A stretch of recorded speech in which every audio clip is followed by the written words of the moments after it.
Good morning everyone. Welcome to today's maths class. Today we are going to start a new chapter, that is data handling. In the previous class in data handling you have learned what is a data, how to collect data, and how to tabulate the information of the data. Okay, and you learned about bar diagrams also. Now, in this class, we are going to cover the concepts. See, data, arithmetic mean, range of a data, okay, median, mode, bar graph interpretation, double bar graph, and probability. Okay, these are the concepts we are going to learn in this chapter. What is a data? Let us take an example from our day-to-day life. In a class, every day a teacher takes attendance. Why does he take the attendance every day? What is the use of taking attendance? For example, in the month of September, the attendance of a class, of your class, for example, the strength of your class may be 30, 30. Let us take it as, otherwise let us take it as 25.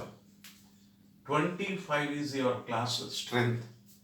So the attendance in the month of September, there are 30 days.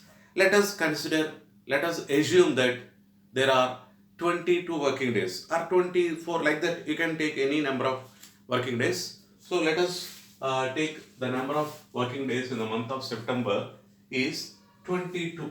Okay. Now the attendance on a particular day 21, and so let us write the attendance of all the days. Total number of students present on a particular day we are taking.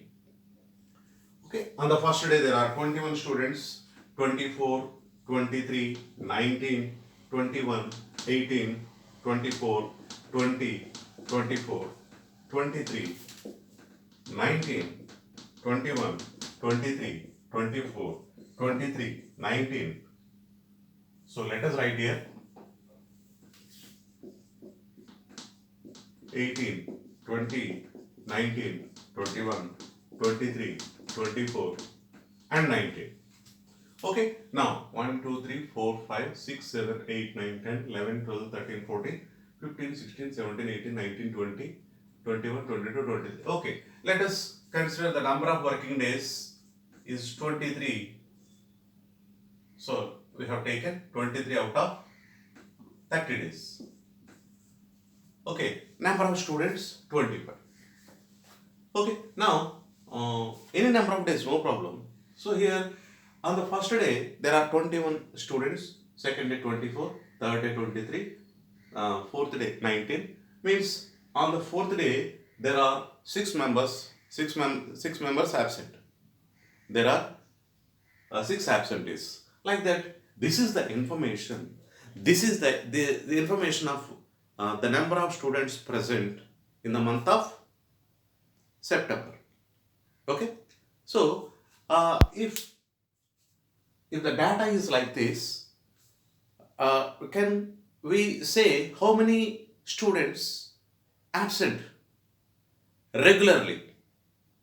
Means if we have to answer the question, how many students are irregular to the class, can we answer the question from this data? Is it possible? Oh, okay, it is not possible. Okay, so what is the least number of days, least number of students absent in the month of September? Can we answer to that question by looking into this data? So can we answer quickly? No. So why? Because all the numbers are nearly very nearer to each other. So it is very difficult to answer such questions. So for that we have to analyze the data. Okay, so if we analyze, if we study, definitely we can answer to many questions. Okay, who is the student attending the class regularly, who is the student skipping the classes for many days. So like that, we can give what is the average attendance. Okay, so how many days the maximum number of students attend the class. Like that, we can give answers to many questions if we analyze the data. Okay, for that analysis, we need to learn many things. So for that, we are going to learn the range, arithmetic mean, median, mode, and we are going to learn some graphs also. So graphical representations. Okay, so those all things will help us to analyze the data, and it is very easy to answer such questions if we analyze. Okay, now let us go with, for example, let us go with one more example.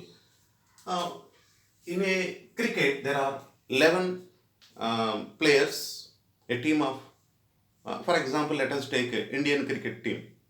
There are 11 players, and the runs made by those all players in a particular cricket match are 10, 2, 44, 81, 107, 206, 16, 3, 11, 16, and 20. See, look at this. These are the runs made by all the players in a cricket team. 10, 2, 44, 81, 107, 206, 16, 3, 11, 16, 20. Okay, so this is an information, and in the same way, there is another match. The same players made a score like this: 25, 10, 32, 121, 136, 85, 48, 16, 3, 2, 32. So these are the match 1 and match 2. Okay.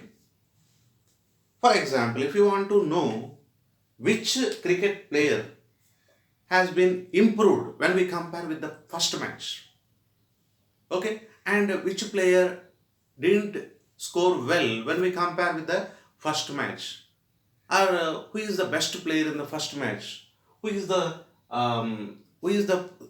player who scored very least, the least scorer in the second match. Such questions, if you have to answer, is it possible to give the answer very quickly by looking into this data? Yes? No? So why? Because it is a raw data which is not arranged. Just it has been given as a list. Okay? Such lists will not give full information, and we can't give answer for such questions so quickly. Okay? It takes some time. But if you arrange the given data in a particular order, or if we draw a particular graph, any graph, that is very easy to analyze and give the answer so quickly.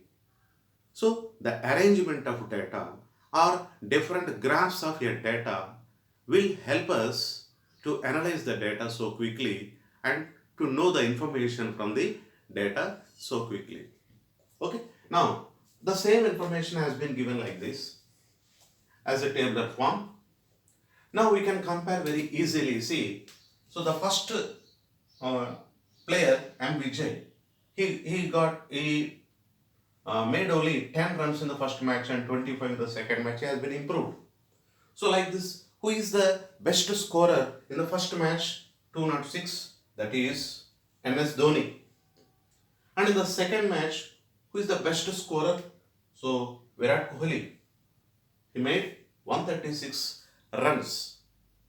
Who is the player made very least number of runs in the first match? So very quickly we can say that is 3, which was made by R. Ashwin. So like this, and even we can give the information so quickly if we arrange this data in ascending or descending order. Okay, so if we represent the data into a bar diagram, as a bar diagram, That is very, very easy. By looking at a glance, we can see, we can tell who is the best player and who made very less number of runs. Like that we can give so quickly by looking into the graph at a glance. So like that, so the arrangement of data is very important for us in the daily life. Okay, now see, here we will have many examples where we are doing the problems. We will come across many different types of examples. We can discuss them. Now look at this. For example, what is the collection of data? How do we collect the data?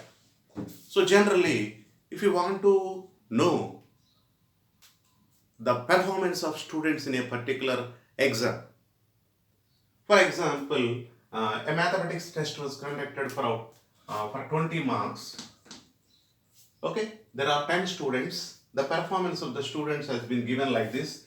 The marks of the students has been listed like this: 14, 5, 19, 3, 16, 8, 10, 9, 12, 17.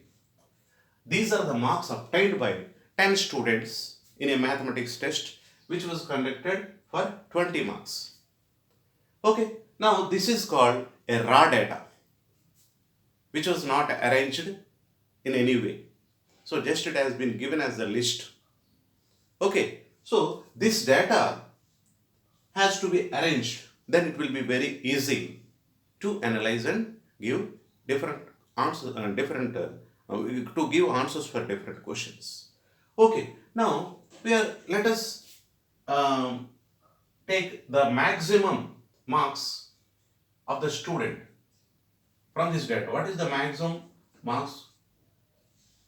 Maximum marks is 19. Okay, one of the students has got 19 marks. So what is the least mark in the exam? Least. Otherwise, let us take it as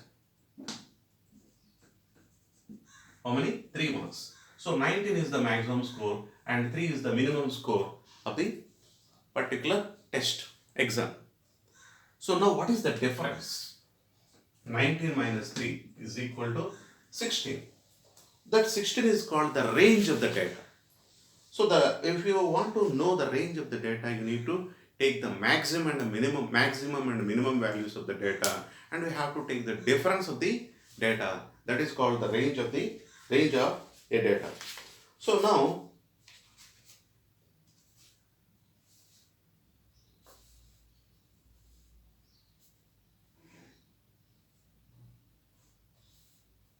okay, so what is the use of range? So now you observe all the other values of the marks in this data are lying between 3 and 19 only. Okay, so that means we can understand